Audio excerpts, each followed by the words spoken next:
ప్రజల్లోకి వెళ్లటం, సమస్యలు తెలుసుకోవడం, పరిష్కారానికి కృషి చేయటం, కార్యకర్తల్ని కార్యోన్ముఖుల్ని చేయడం ఇది ఏ రాజకీయ నాయకుడైనా చేసే పని. కానీ వైసీపీ అధినేత జగన్ అందుకు భిన్నంగా సాగుతున్నారు. ఇతర పార్టీలను రెచ్చగొట్టడం, ప్రజల మధ్య విద్వేషాలు రగిలించడం, కులాలు మతాల పేరుతో సమాజాన్ని విభజించడమే లక్ష్యంగా కార్యక్రమాలు సాగిస్తున్నారు. ప్రత్యేకించి పరామర్శల పేరిట సాగిస్తున్న దండయాత్రలు వైసీపీ సైకోయిజానికి పరాకాష్ఠగా నిలుస్తున్నాయి. మొన్న తెనాలిలో రౌడీ షీటర్ల కుటుంబానికి పరామర్శ, నిన్న పొదిలిలో పొగాకు రైతుల పరామర్శ పేరిట రాళ్ల దాడులు, నేడు ఏడాది క్రితం చనిపోయిన వ్యక్తి విగ్రహావిష్కరణంటూ రోడ్లపై ర్యాలీల రచ్చ. ఇలా వైసీపీ అధినేత జగన్ ఎక్కడికెళ్లినా కార్యకర్తల్ని వెంటేసుకుని అలజడి సృష్టిస్తున్నారు. పల్నాడు జిల్లా రెంటపాళ్లలో జగన్ అభిమానగణం రోడ్లపై వీరంగమే చేసింది. అడుగడుగునా నిబంధనల ఉల్లంఘనే కనిపించింది. బుధవారం ఉదయం 9:30కు తాడేపల్లిలోని ఇంటి నుంచి పదుల సంఖ్యలో వాహనాలతో బయలుదేరిన జగన్ షెడ్యూల్ ప్రకారం ఉదయం 11 గంటలకు రెంటపాళ్ల చేరుకోవాలి. మధ్యాహ్నం 1:30కు తిరిగి తాడేపల్లి చేరుకోవాలి.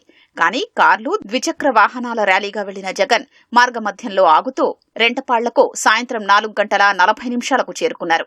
సీఎంగా ఉన్నప్పుడు పరదాల మధ్య తిరుగుతూ 5-10 కిలోమీటర్ల దూరానికి కూడా హెలికాప్టర్ వాడిన జగన్ ఇప్పుడు రెంటపాళ్ల పర్యటనకు 80 కిలోమీటర్ల దూరం రోడ్డు మార్గంలో హంగామా చేశారు.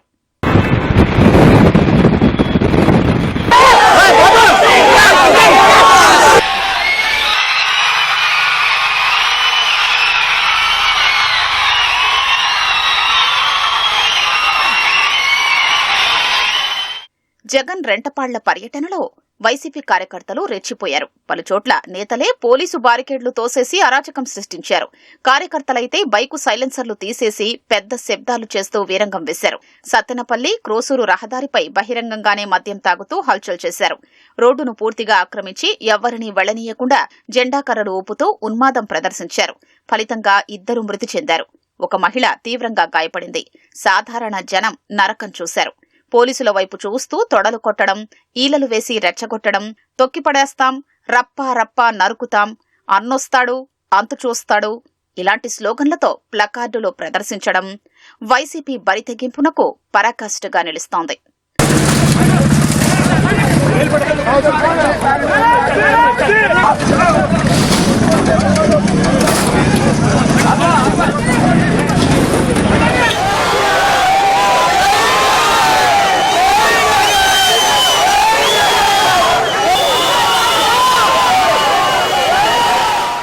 పరామర్శల ముసుగులో జగన్ పర్యటనలో ఓవైపు హింసాకాండ ప్రేరేపించేలా సాగుతుంటే, ఇంకోవైపు తన వ్యాఖ్యలతో కులాల కుంపటి రాజేసే ప్రయత్నం చేస్తున్నారు.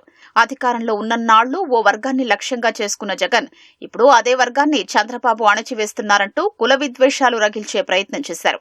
వల్లభనేని వంశీని ఇదే కమ్మ సామాజిక వర్గానికి చెందిన ఎక్స్ఎమ్మెల్యే, ఆ పార్టీకి సంబంధించిన ఎక్స్ఎమ్మెల్యే ఇన్ని రోజుల పాటు జైల్లో పెట్టారు. కొడాలి నానిని మా పార్టీకి సంబంధించిన మరో కమ్మ నాయకుడు తప్పుడు కేసులు బనాయించి తనను హరాస్ ఎందుకు చేస్తా ఉన్నారని అడుగుతా ఉన్నా. అబ్బాయి చౌదరి ఏకంగా 9 కేసులు పెట్టారు.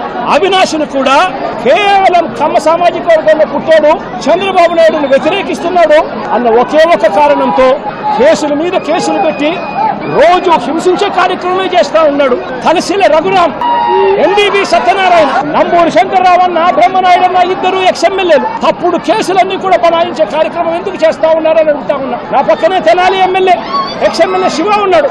రోజు బెదిరించే కార్యక్రమం. ప్రముఖ సినీ నిర్మాత దగ్గుపాటి సురేష్ తనకు వైజాగ్ లో తన ల్యాండ్ ను క్యాన్సిల్ చేశారు అని చెప్పి గట్టిగా నిలదీస్తూ అడుగుతా ఉన్నా. కమ్మవారు మా పార్టీలో ఉంటే ఏమైనా నీకు అభ్యంతరం ఆ చంద్రబాబు అని అడుగుతా ఉన్నా. ఈయన డిఎస్పీ పేరు హనుమంతరావు, ఒక కుల ఉన్మాది. మా ప్రభుత్వం వచ్చిన తర్వాత ఒక్కొక్కడికి సినిమా చూపిస్తామని చెప్పి మాత్రం ఖచ్చితంగా చెప్తా ఉన్నా. వెళ్లిన ప్రతి చోట పోలీసులకు సినిమా చూపిస్తామంటూ బెదిరించడం జగన్ కు అలవాటుగా మారిపోయింది.